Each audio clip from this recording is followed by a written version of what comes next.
Hello friends, welcome to Bhoomika kitchen. ನಾನು ನಿಮ್ಮ ಭೂಮಿಕಾ ಸುದರ್ಶನ್. ಯಾವಾಗಲೂ ಒಂದೇ ಥರ ರೈಸ್ ರೆಸಿಪಿ ತೋರಿಸ್ತಾ ಇದ್ನಲ್ಲ, ಇವತ್ತು ಒಂಚೂರು ಡಿಫ್ರೆಂಟ್ ಆಗಿರಲಿ ಅಂತ ಅಂದ್ಬಿಟ್ಟು ಬ್ರೆಡ್ ಉಪ್ಪಿಟ್ಟು ಮಾಡೋದು ಹೇಗೆ ಅಂತ ತೋರಿಸ್ತಿದ್ದೀನಿ. ಮಾಮೂಲಿ ಯಾವಾಗಲೂ ಮಾಡೋ ಥರ ಬ್ರೆಡ್ ಉಪ್ಪಿಟ್ಟಲ್ಲ, ಇದೊಂದು ಸ್ವಲ್ಪ ಡಿಫ್ರೆಂಟ್ ಆಗಿ ಎಲ್ಲ ವೆರೈಟಿ ತರಕಾರಿಗಳನ್ನು ಹಾಕಿ ಮಾಡ್ತಾ ಇದ್ದೀನಿ. ಈ ತರಕಾರಿ ಹಾಕಿ ಮಾಡೋದ್ರಿಂದ ಮಕ್ಳಿಗಂತೂ ತರಕಾರಿನೂ ಸೇರುತ್ತೆ, ಜೊತೆಗೆ ಖುಷಿಯಾಗಿ ಬ್ರೆಡ್ನ ಎಂಜಾಯ್ ಮಾಡ್ಕೊಂಡು ತಿಂತಾರೆ. ಬ್ಯಾಚುಲರ್ಸ್ಗಂತೂ ಹೇಳಿ ಮಾಡಿಸಿರೋಂಥ ರೆಸಿಪಿ. ಬೇಗ ಫಾಸ್ಟಾಗಿ 1 ಪೌಂಡ್ ಬ್ರೆಡ್ ತೊಗೊಂಬಂದು ಫಟಾಫಟ್ ಅಂತ ಒಗ್ಗರಣೆ ಹಾಕೊಂಡ್ರೆ ನಿಮಗೆ ಬ್ರೆಡ್ ಉಪ್ಪಿಟ್ಟು ರೆಡಿ ಆಗೋಗುತ್ತೆ. ಮತ್ತೆ ತಡ ಇದನ್ನು ಮಾಡೋದು ಹೇಗೆ ಅಂತ ನೋಡ್ಕೊಳ್ಳೋಣ ಬನ್ನಿ.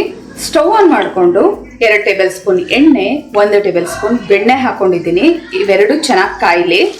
ಎಣ್ಣೆ ಬೆಣ್ಣೆ ಎರಡು ಚೆನ್ನಾಗಿ ಬಿಸಿ ಆಗ್ತಿದೆ. ಹಾಗೆ 1 ಟೀ ಸ್ಪೂನ್ ಜೀರಿಗೆ ಒಂಚೂರು ಚಟಪಟ ಅನ್ನೋಕ್ಕೆ ಶುರು ಆಗಲಿ. 3 ಹಸಿಮೆಣಸಿನಕಾಯಿ ಅಥವಾ ನಿಮ್ಮ ಖಾರಕ್ಕೆ ತಕ್ಕಷ್ಟು ಎಲ್ಲನೂ ಸಣ್ಣದಾಗಿ ಕಟ್ ಮಾಡ್ಕೋಬೇಕು. ಹಸಿಮೆಣಸಿನಕಾಯಿ 30 ಸೆಕೆಂಡ್ ಫ್ರೈ ಆಗಲಿ. ಸಣ್ಣ ಕಟ್ ಮಾಡ್ಕೊಂಡಿರೋವಂಥ 2 ಈರುಳ್ಳಿ ಒಂದು ಸ್ವಲ್ಪ ಸಾಫ್ಟ್ ಆಗೋವರೆಗೂ ಫ್ರೈ ಮಾಡ್ಕೊಳ್ಳೋಣ.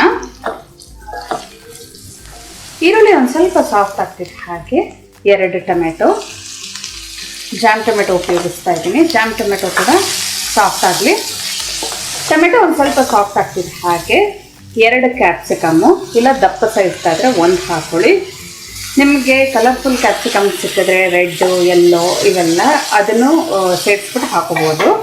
ನೋಡಿ, ಈ ಥರ ಎಲ್ಲ ಚೆನ್ನಾಗಿ ಮಿಕ್ಸ್ ಮಾಡ್ಕೊಳ್ತೀನಿ. ಕ್ಯಾಪ್ಸಿಕಮ್ ಸಾಫ್ಟ್ ಆಗೋವರೆಗೂ ಬೇಯಿಸ್ಕೊಳ್ಳೋಣ.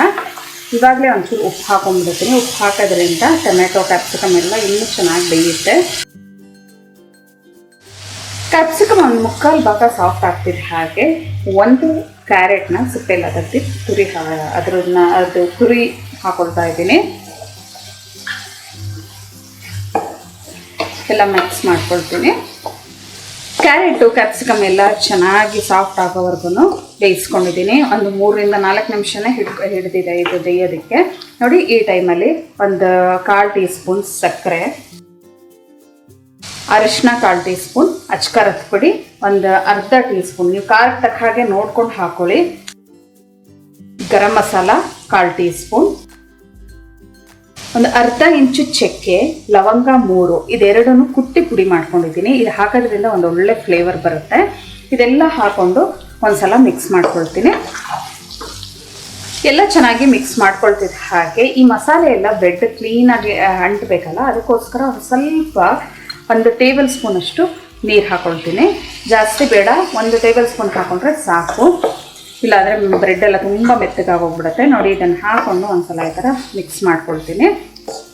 ನಮಗೆ ಮಸಾಲೆ ರೆಡಿ ಆಯಿತು. ಇವಾಗ ಬ್ರೆಡ್ ಹಾಕೊಂಬಿಡೋಣ. ಇದಕ್ಕೆ 8 ಪೀಸಸ್ಸು ಬ್ರೆಡ್ನ ಹಾಕೊಳ್ತಾ ಇದ್ದೀನಿ. ನಾನೇನಿಲ್ಲಿ ಸೈಡ್ ಎಲ್ಲ ಕಟ್ ಮಾಡ್ಕೊಂಡಿಲ್ಲ, ಹಾಗೆ ಹಾಕೊಂಡಿದ್ದೀನಿ.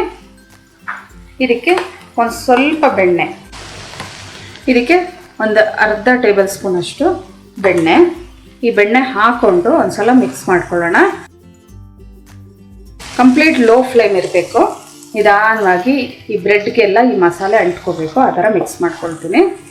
1 ಸ್ಪ್ಯಾಚುಲಾದಲ್ಲಿ ಮಿಕ್ಸ್ ಮಾಡೋಕ್ಕೆ ಕಷ್ಟ ಆಗೋದಾದರೆ 2 ಸ್ಪ್ಯಾಚುಲಾ ಉಪಯೋಗಿಸಿ. ಕೊತ್ತಂಬರಿ ಸೊಪ್ಪು ಸಣ್ಣಗೆ ಹೆಚ್ಚಿರೋದು 1 ಟೀ ಸ್ಪೂನ್ ಹಾಕ್ಕೊಂಡು ಇನ್ನೊಂದ್ಸಲ ಚೆನ್ನಾಗಿ ಮಿಕ್ಸ್ ಮಾಡ್ಕೊಳ್ತಾ ಇದ್ದೀನಿ. ನನಗೆ ಸ್ವಲ್ಪ ಮಿಕ್ಸ್ ಮಾಡೋದಕ್ಕೆ ಕಷ್ಟನೇ ಆಯಿತು. ಸುದರ್ಶನ್ ಹತ್ರ ಮಿಕ್ಸ್ ಮಾಡಿಸ್ಕೊಂಡೆ. ನೋಡಿ, ಈ ಥರ ಒಂದ್ಸಲ ಮಿಕ್ಸ್ ಮಾಡಿಕೊಂಡು ಸರ್ವ್ ಮಾಡ್ಕೊಳ್ಳೋಣ. ಕಂಪ್ಲೀಟ್ ಲೋ ಫ್ಲೇಮಲ್ಲೇ 1 ನಿಮಿಷ ಅಷ್ಟೇ ನಾನು ಬಿಸಿ ಮಾಡ್ಕೊಂಡಿರೋದು. ಸ್ಟವ್ ಆಫ್ ಮಾಡಿದ್ದೀನಿ. ನೀವು ಹಾಗೆ ಏನಾದರೂ ಫ್ರೈ ಮಾಡ್ತಾ ಇದ್ರೆ ನಿಮ್ಮ ಬ್ರೆಡ್ ಎಲ್ಲ ಕಂಪ್ಲೀಟಾಗಿ ಕ್ರಿಸ್ಪಾಗಿ ಹೋಗ್ಬಿಡುತ್ತೆ. ಆಮೇಲೆ ತಿನ್ನೋದಕ್ಕೆ ಚೆನ್ನಾಗಿರಲ್ಲ. ಈಗ ಸರ್ವ್ ಮಾಡ್ಕೊಳ್ಳೋಣ. ನೋಡಿದ್ರಲ್ಲ, ಬಿಸಿ ಬಿಸಿ ಬ್ರೆಡ್ ಉಪ್ಪಿಟ್ಟು ಮಾಡೋದು ಹೇಗೆ ಅಂತ ಅಂದ್ಬಿಟ್ಟು. ಇದನ್ನು ಯಾವುದೇ ಕಾರಣಕ್ಕೂ ಮಾಡಿ ನಂತರ ಲಿಡ್ ಎಲ್ಲ ಕ್ಲೋಸ್ ಮಾಡೋಕ್ಕೆ ಹೋಗ್ಬೇಡಿ. ತುಂಬ ಕ್ರಿಸ್ಪ್ ಆದಂಗೆ ಆಗ್ಬಿಡುತ್ತೆ. ಯಾಕೆಂದರೆ ಬ್ರೆಡ್ ಬೇಗ ಕ್ರಿಸ್ಪಿ ಆಗೋಗ್ಬಿಡುತ್ತೆ. ಫ್ರೈಯು ಅಷ್ಟೇ, ಆ ಬಾಣಲೆಲೇ ಇಟ್ಕೊಂಡು ತುಂಬ ಫ್ರೈ ಮಾಡಿಬಿಟ್ರೆ ಕ್ರಿಸ್ಪಿ ಆಗಿಬಿಡುತ್ತೆ. ತಿನ್ನೋದಕ್ಕೆ ಅಷ್ಟು ಮಜಾ ಇರೋದಿಲ್ಲ. ಬಿಸಿ ಬಿಸಿ ಹಾಗೆ ಮಿಕ್ಸ್ ಮಾಡ್ಕೋತಾ ಇರಬೇಕು, ತಿಂತಾ ಇರಬೇಕು. ತುಂಬಾ ರುಚಿಯಾಗಿರುತ್ತೆ. ಇದೊಂದು ಬ್ಯಾಚುಲರ್ಸ್ ರೆಸಿಪಿ ಅಂತಲೇ ಅನ್ಬೋದು.